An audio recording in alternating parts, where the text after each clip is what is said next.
I developed this recipe by accident. I was doing a bit of experimentation. Recently, I've done a bit of a body cleanse, got rid of all of the things that I thought were perhaps making me tired and a bit listless and, you know, bloated and what have you. And one of those turned out to be wheat. I suspected that it was, but the cleanse that I did confirmed that. So I've pretty much eliminated it from my diet, except when I need to use flour to create certain dishes. Obviously you need the gluten for some recipes. There's no way to get around it really. But one of my most favourite recipes, and I've made this before for you, is Anzac biscuits. And it is also my father's favourite recipe, and a whole host of other people that I know always love them when I make them. But they do have flour in them, and they also have sugar in them. So I have done a little bit of an experimentation. I thought I'd share this recipe with you because it turned out so unbelievably well that this is now how I'm making my Anzac biscuits, but it's also how I'm making this slice. And I've made it as a slice or a bar rather than the Anzac biscuits, just for something different, because it's not actually a biscuit per se. So the ingredients are much the same, except we're going to substitute a couple of them with oat. Now, Anzac biscuits, as you know, have got oats in them, and we've got those in the large bowl here. Also coconut. Normally it would have flour, but I've actually used oat flour instead, and I've got a little bit of oat bran as well, which gives a really nice texture and a very interesting flavour. It's a umami, as the Japanese call it, a lovely mouthfeel. And it still has the bicarb soda that we're going to use. I already have on the cooktop my golden syrup and my butter melted. And we're going to add, I'm actually going to add xylitol, which is not real sugar. It's an artificial sugar, but unlike quite a lot of the sugar substitutes that are on the market, this one has no aftertaste. There's no aspartame in it, or aspartame, whatever it's called. There's none of that in there, and it's actually quite pleasant and it tastes really great. So I've used that instead of ordinary sugar, again because I eat these, and sugar and wheat are two things that really don't agree with me very well, which is a bit of a shame given that I'm a cook, but anyway, that's another story.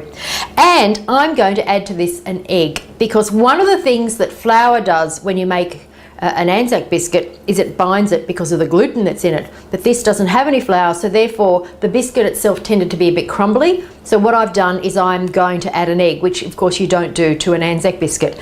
So I'm going to make this, and I think you're going to love it, so you might want to give it a try. So let's just mix it all up together. It's pretty simple. I've got my oats in here, and the quantities are very similar, but they're not identical. So you will need to look at the recipe, because I've added extra coconut in this, and I've also put into it the oat bran, which isn't in the Anzac biscuits. So we're going to add all of those ingredients together into the bowl, all the dry ingredients that is, and give those a good mix. Now the interesting thing you'll note about this recipe when you make it is that it does have almost a herbal flavour. I guess that's the best way to describe it. Not flavour, no, smell. It's got sort of a herbal smell to it. And I think that that's the oat bran and the oat flour. But you don't taste that when it's actually cooked. So it's interesting, and it might be a turn off for some people, but I actually find it quite lovely. So just make sure you mix all of those together.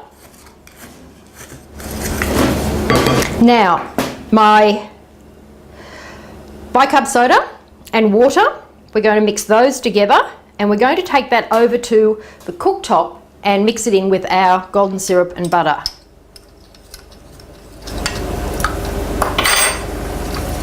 We get our frothing happening here.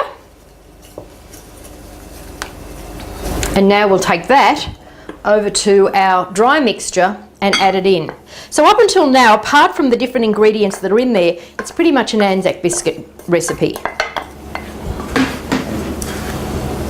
Now what I'm also going to do at this point is I'm going to add my egg and mix all of that together.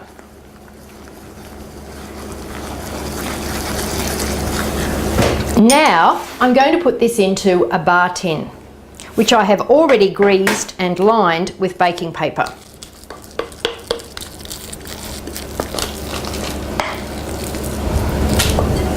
Now you might want to use a spatula to get the rest of that off. It's quite sticky, And what I did do with this, I actually added a little bit extra of the golden syrup.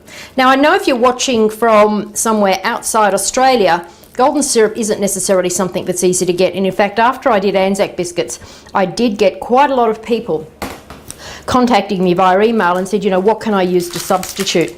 I've also spoken to a couple of friends of mine who live in the US, who are Australian, and who tried several times to get something equivalent. As far as I know, there isn't anything. Although you probably could do a mixture maybe of honey, because it's got quite a thick consistency, and perhaps corn syrup. But I've never used corn syrup, so I really don't know its properties. I don't know how it works. And maybe if you live in the US, you might like to try it. Mix honey. I think you're going to need the honey though, because you're going to need the thickness that it has. Corn syrup's actually, from what I understand, quite runny. So give it a go and see how you go, and please let me know if you do make them. I'd be very, very keen to see how it actually turns out with those other ingredients. So what you want to do now is just make that spread all the way out so that it fills your bar tin.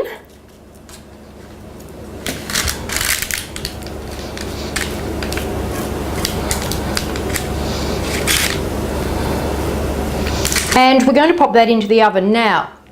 I've got my oven set on 145 degrees Celsius on a fan force setting, which is the same as what I would use for Anzac Biscuits.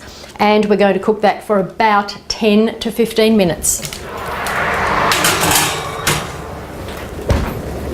And we'll set our timer.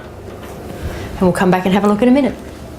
Okay, our slice is done. Lovely golden colour. This is what you want it to look like. Anything darker than that's going to be burnt, anything lighter than that means you're not going to be able to cut it.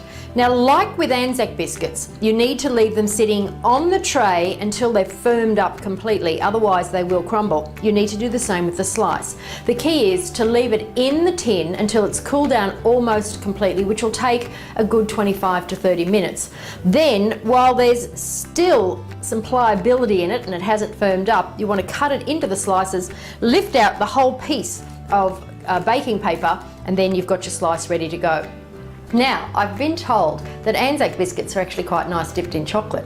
I've never done that with them, I have to say. I quite like them just the way they are, but I suspect that this would actually be quite nice with a chocolate coating over the top as well. So that might be worth trying. I might give that a go next time. Thanks so much for your company today. I hope you enjoyed the show. I look forward to seeing you again next time. Have a great week. I'm Victoria Hanson.